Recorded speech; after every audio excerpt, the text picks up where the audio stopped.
आज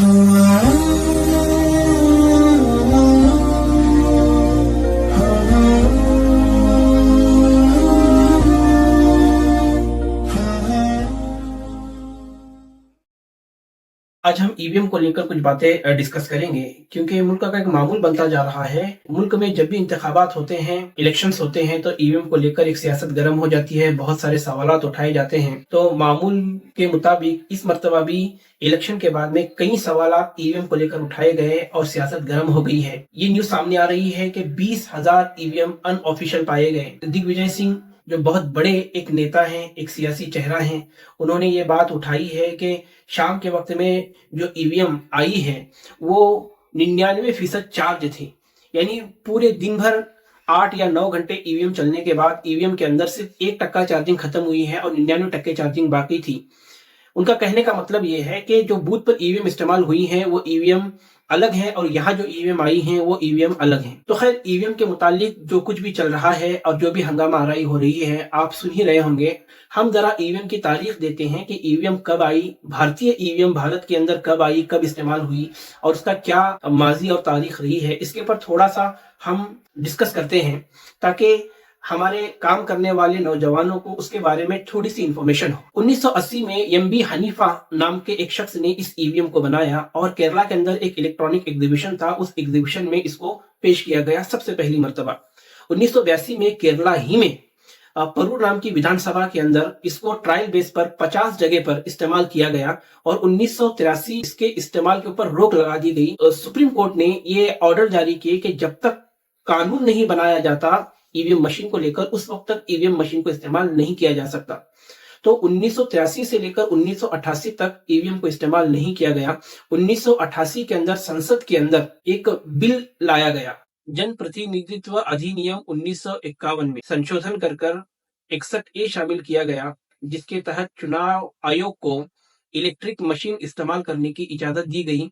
और 1988 में जैसा ही ये काम हुआ तो 1989 के अंदर कारपोरेशन लिमिटेड ऑफ इंडिया और भारत कारपोरेशन के जरिए से ईवीएम बनाने का काम शुरू हुआ। यहाँ तक कि जीवीएल नरसिंह राव ने एक किताब लिखी ईवीएम के खिलाफ में, जिसमें उन्होंने ये बात साबित कर दी, ये बात प्रूफ कर दिया कि ईवीएम में किस तरीके से धांधली हो सकती है, और लाल कृष्ण अडवाणी ने उस पर मुकदमा लिखा। तो मुकम्मल तरीके से बीजेपी ईवीएम के अगेंस्ट थी, कांग्रेस ईवीएम को लाने के अंदर और ईवीएम के जरिए से इलेक्शन कराने के अंदर बिजी थी, मसरूफ थी। हासिल कलाम ये है, आज मामला इतना बरअक्स है कि जो सत्ता में होता है ईवीएम के पक्ष में होता है और जो विपक्ष में होता है वो ईवीएम के अगेंस्ट होता है। जिस वक्त ईवीएम लाई गई, कांग्रेस सत्ता में थी, तो बीजेपी उसके अगेंस्ट प्रोपेगेंडा कर रही थी। आज जब बीजेपी सत्ता में आई है तो बीजेपी ईवीएम की हिमायत कर रही है और इस बात पर अड़ी हुई है कि ईवीएम ही के जरिए से इलेक्शन होने चाहिए। और मेरा ख्याल ये है कि कांग्रेस इस वजह से ईवीएम की खुलकर मुखालिफत नहीं कर पा रही है, क्योंकि ईवीएम को लाने में, ईवीएम को बनाने में, ईवीएम के मुतालिक कानून पास करने में सारा के सारा किरदार कांग्रेस का रहा है। इस वजह से कांग्रेस चाहकर भी ईवीएम की मुखालिफत नहीं कर पा रही। एक बड़े अजीब तरीके से हमारा मुल्क ईवीएम के चक्कर में फंसा हुआ है कि जो विपक्ष में है और जिनको बहुत ताकत के साथ में, एड़ी चोटी के जोर के साथ में ईवीएम की मुखालिफत करनी चाहिए, उसका विरोध करना चाहिए, वो विरोध कर नहीं पा रहे हैं अपने माजी की गलतियों की वजह से। इस वजह से पॉलिटिकल पार्टियों से ये उम्मीद रखना कि ये ईवीएम के मुतालिक कोई बड़ा फैसला लेंगे और कोई बड़ा काम करेंगे, ये बेवकूफी है। इस ईवीएम के मसले को यूं ही नहीं छोड़ा जा सकता। एक आम आदमी ये सोचता होगा कि ये ईवीएम का मसला है, ये पॉलिटिकल लोगों का मसला है, इससे हमें क्या लेना देना। मजहबी लोग ये सोचते हैं कि ये सियासी मसला है, इससे हमें क्या लेना देना। लेकिन ये एक अजीब और एक इतनी खतरनाक चीज है ईवीएम, इस पर हर आदमी को सोचना चाहिए और हर आदमी इसके बारे में मैदान में आना बहुत जरूरी है, क्योंकि पॉलिटिकल लोग अब ईवीएम को बुनियाद बनाकर ईवीएम के विरोध में कोई काम नहीं कर। सारे के सारे मसले ईवीएम से जुड़े हुए हैं। दीनदार लोग ये सोच रहे हैं कि हमें दीन पर अमल करना है, ईवीएम से हमारा क्या और पॉलिटिकल मुद्दों से हमारा क्या वास्ता है। लेकिन ये फासिस्ट ताकतें ईवीएम को बुनियाद बनाकर अगर जब सत्ता में आती हैं, ताकत में आती हैं, वो सब कुछ कर देती हैं जो इनको नहीं करना चाहिए या जो इनके बस में नहीं होता है। अगर हम देखेंगे तो सारी की सारी चीजें जो हमारे मुल्क के अंदर जो सब के सब जो मुसीबतें, जो परेशानियां और जो चैलेंजेस हैं, उसका जुड़ाव डायरेक्टली या इनडायरेक्टली ईवीएम से हमें नजर आएगा। चाहे वो मजहबी मसाइल हो जो मुसलमान आज जूझ रहे हैं, उन मसलों को लेकर वो ईवीएम के जरिए से, क्योंकि इन्हें लोगों की वोट की जरूरत ही नहीं है। ये ईवीएम के जरिए से सत्ता में आते हैं और सत्ता में आने के बाद में जाहिर सी बात है कि ये मुसलमानों पर जुल्म करते हैं, माइनॉरिटीज पर जुल्म करते हैं, चाहे वो दलित समाज से हो, एससी से हो, एसटी से हो, आदिवासी से हो, इनका जुल्म जारी है, क्योंकि इनको इन लोगों की वोटिंग की जरूरत ही नहीं है। देखो, इलेक्शन अगर इलेक्शन के तरीके से होता है, सच्चाई के जरिए से होता है, तो डेमोक्रेसी कायम रहती है। और डेमोक्रेसी में जनता जनार्दन होती है, जनता फैसला करती है। और जब जनता जनार्दन होती है और जनता फैसला करती है, तो जनता के मुद्दों को सुनना इनकी सबसे बड़ी मजबूरी होती है। ये जनता को अवॉइड नहीं कर सकते। लेकिन जब इलेक्शन के अंदर धांधली होने लग जाए और जनता की वोट की जरूरत जब सत्ताधारियों को न हो, तो फिर जनता के मसलों से इनको कुछ लेना देना ही नहीं है।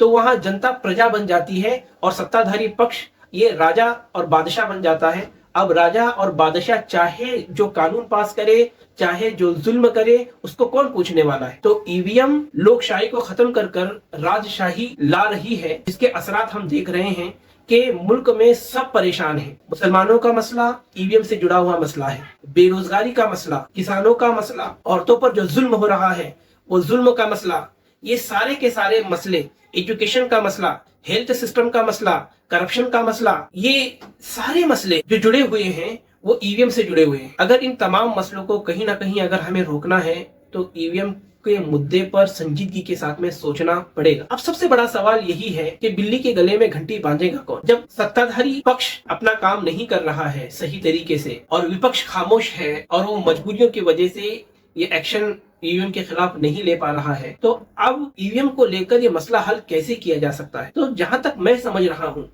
ईवीएम का मसला ये जन आंदोलन के जरिए से, अवामी तहरीक ही के जरिए से काबू में आ सकता है। इसके अलावा ईवीएम का मसला काबू में नहीं आ सकता। जो संजीदा लोग हैं, जो समझदार लोग हैं, जिनके पीछे छोटी मोटी तंजीमें हैं, ये लोग हमारे बड़े कायदीन के पास में जाएं। हजरत मौलाना अरशद मदनी है, हजरत मौलाना सज्जाद नोमानी है, और भी जो दीगर अहबाब हैं, इन लोगों के पास में ये उफूद लेकर जाएं ईवीएम के मसले को लेकर। अल्लाह का एहसान है, इन बड़े अकाबिरीन के पीछे एक बहुत बड़ा तबका, इनको चाहने वाला, इनके बातों को मान देने वाला, इनके पीछे खड़ा रहने वाला आज भी मौजूद है। और सिर्फ मुसलमानों के अलावा जो हमारे, जैसा कि मैंने पिछली वीडियो में भी कहा था कि इस मुल्क में जो भी हमें लड़ाई लड़नी है, हम तन्हा नहीं लड़ सकते और तन्हा कोई नहीं लड़ सकता, सिर्फ मुसलमान नहीं। तन्हा अगर मराठा समाज अगर खड़ा होना चाहे तो वो मुल्की सतह पर लड़ाई नहीं लड़ सकता। तन्हा आदिवासी समाज अगर खड़ा होना चाहे और मुल्की सतह पर अगर कोई लड़ाई लड़ना चाहे तो वो नहीं लड़ सकता। फिर तन्हा मुसलमान अगर लड़ना चाहे तो नहीं लड़ सकते।